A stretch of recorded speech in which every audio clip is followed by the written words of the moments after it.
ये बात आपकी सही है। आपने जितने भी मुद्दे उठाए इसको लेकर 2019 के बाद अगर हम उसको छोड़ दें तो अभी तक कई इलेक्शन हो चुके हैं जिसमें भारतीय जनता पार्टी को बुरी तरह से पराजित करने में आप मुझे कोई भी उदाहरण दे दें, क्योंकि जिन मुद्दों को लेकर आप चल रहे हैं इन्हीं मुद्दों को लेकर आप चुनाव में जाते हैं। 240 सीटों के साथ बीजेपी सबसे बड़ी पार्टी बनी 2024 लोकसभा में। कांग्रेस पार्टी 100 के आंकड़े को भी नहीं छुपाई जो बार बार बीजेपी दावा करती है। संविधान के मुद्दे पर आप लोगों ने घेरा जिसकी वजह से 400 पार उनका नहीं हो पाया। एक गलत नैरेटिव गढ़ा गया जो भारतीय जनता पार्टी आपके ऊपर आरोप लगाती है। हरियाणा महाराष्ट्र के नतीजों का वो एग्जाम्पल देती है। जो बात आप बता रहे हैं राशिद अल्वी जी, जनता के भीतर ये बातें घर क्यों नहीं करती हैं? जब वोट डालने के लिए जनता जाती है तो फिर वो बीजेपी पर ही भरोसा क्यों जताती है?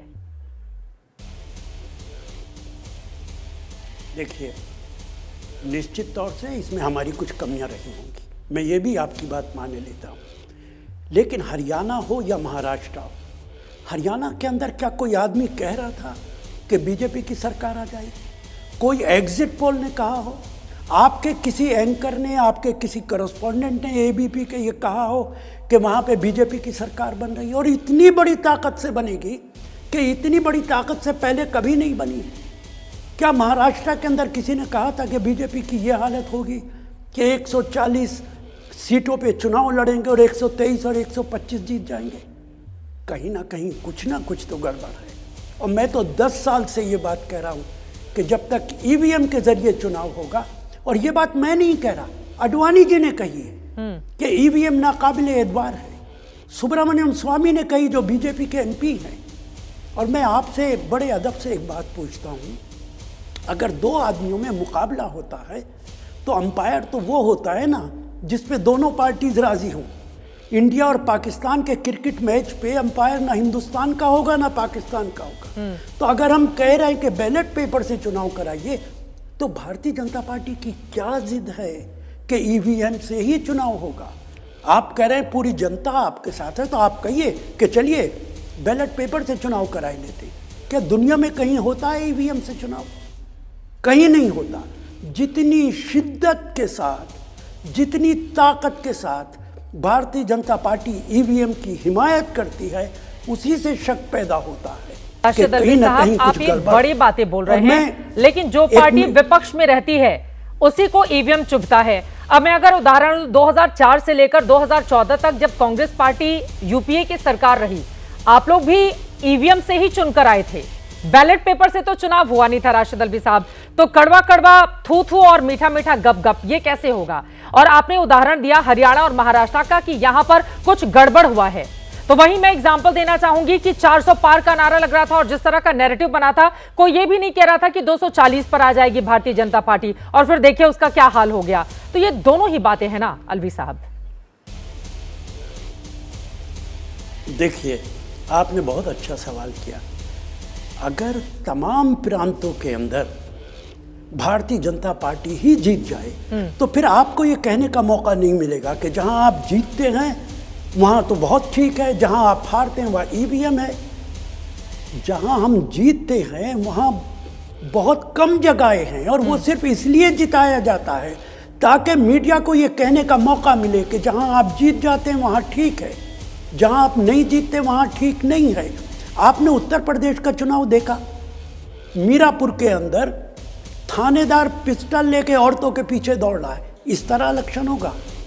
कुंदरकी के अंदर जहां 65% मुसलमान है वहां पे 1.5 लाख वोटों से भारतीय जनता पार्टी जीत रही है। इस तरह चुनाव होगा? किस तरीके से उत्तर प्रदेश के अंदर हालात हैं और वहां पे किस तरीके का चुनाव हो रहा है, इसके अंदर इलेक्शन कमीशन भी शामिल है, माफी के साथ कहूंगा। और इसके अंदर भारतीय जनता पार्टी की जो साजिशें हैं, जो बड़ी साजिशें हैं, वो सब शामिल हैं। जब तक ईवीएम से चुनाव होगा देश के अंदर फेयर एंड फ्री चुनाव नहीं हो सकता। और आप बैलेट पेपर से क्यों नहीं कराने को तैयार हैं? क्यों आपकी जिद है कि ईवीएम से कराएंगे जब दुनिया में कहीं नहीं होता है? और आपके अपने नेता कह चुके, आडवाणी जैसा कद्दावर शख्सियत, वो ये कह चुके कि भाई नहीं ईवीएम से गड़बड़ होती है। तो उस ईमानदारी से चुनाव कराना तो बैलेट पेपर से चुनाव कराइए। वो तो 2009 की बात थी ना, जब यूपीए की सरकार थी राशिद अल्वी साहब। गरिमा तो आडवाणी जी को यूपीए का जीतना नहीं सुहाया और ईवीएम से पहली बार तो केरला में चुनाव हुए और केरला में आज तक भारतीय जनता पार्टी की कभी सरकार ही नहीं बन पाई। पहली बार तो प्रयोग ईवीएम का केरला से ही शुरू हुआ। मेरा ये सवाल है, आपने कुंदरकी का बिल्कुल सही एग्जाम्पल दिया, लेकिन अयोध्या भारतीय जनता पार्टी हार जाती है, जो दावा करती है कि उसने करोड़ों रुपए वहां पर लगाए हैं डेवलपमेंट के लिए और भगवान श्री राम का मंदिर भव्य बनकर तैयार हुआ है 500 सालों के बाद। तो ये भी एक उदाहरण हमारे सामने है राशिद अल्वी साहब। और यूपी में सबसे बड़ी पार्टी अखिलेश यादव की पार्टी है, 37 के साथ 43 आप लोग सब लोग मिलाकर हो जाते हैं, बीजेपी बहुत पीछे रह जाती है। तो उसी ईवीएम से चुनकर आप लोग नंबर 1 पार्टी बने हैं उत्तर प्रदेश में।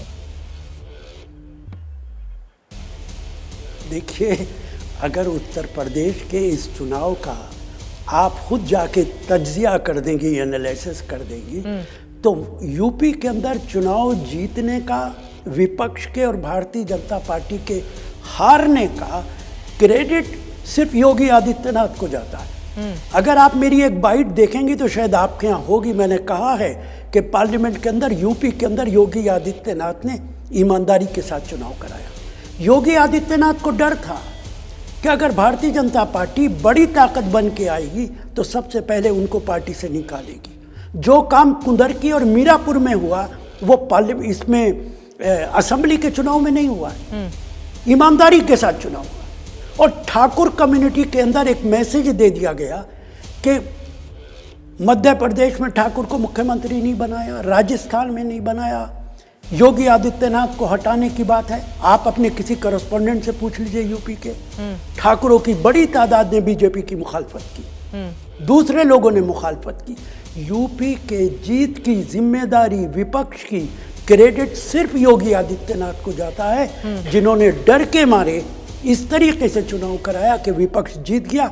और ये बात मैं नहीं कह रहा, आप एतमाद में लेकर बीजेपी के नेताओं से बात करेंगे, वो भी मेरी बात की तस्दीक करते हैं। अखिलेश यादव जी बड़े खुश हो रहे थे कि हमने जो इतनी मेहनत की है और हमारे मुद्दों का असर हुआ कि यूपी की जनता ने हमें वोट दिया। आप ये कह रहे हैं कि नहीं, योगी आदित्यनाथ ने खेल बिगाड़ा, इस वजह से अखिलेश यादव नंबर 1 पार्टी बनकर आए। फिर तो वो बेवजह खुश होते हैं। लोकसभा के भीतर नंबर 1 पार्टी समाजवादी पार्टी अपने आप को बताती रहती है। देखिए, बिल्कुल मैं ठीक कह रहा हूं और ये इसलिए कह रहा हूं कि यूपी में फेयर एंड फ्री चुनाव हुआ।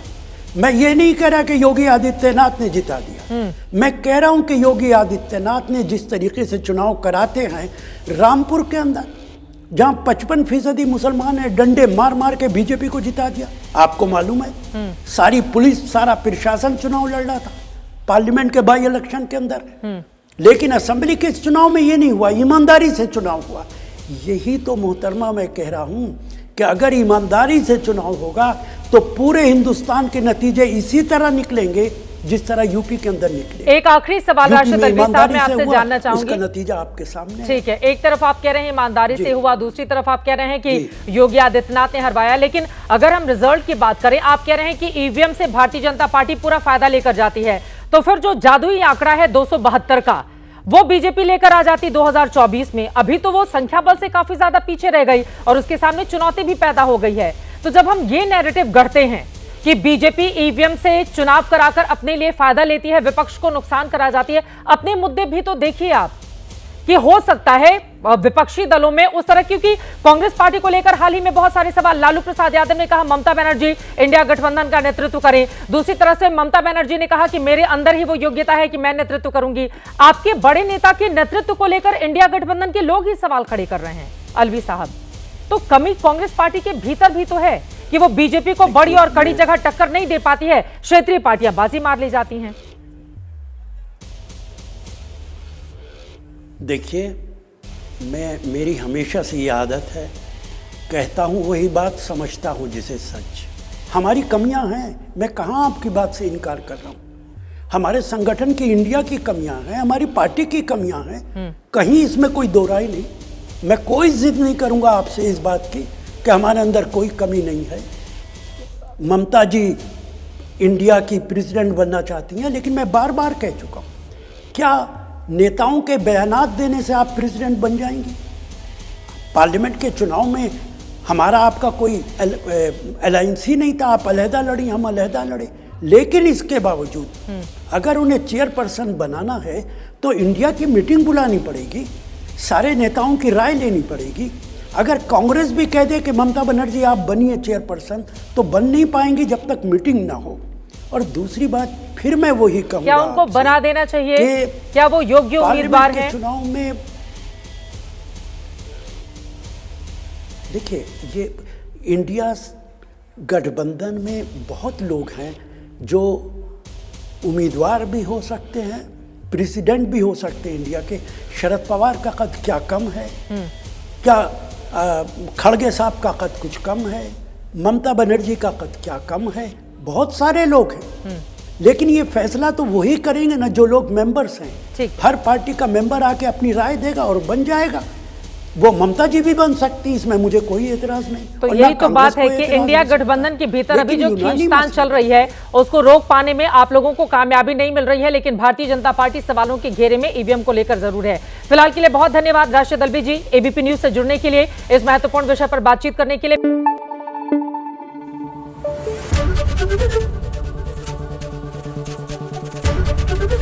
एबीपी न्यूज आपको रखे आगे।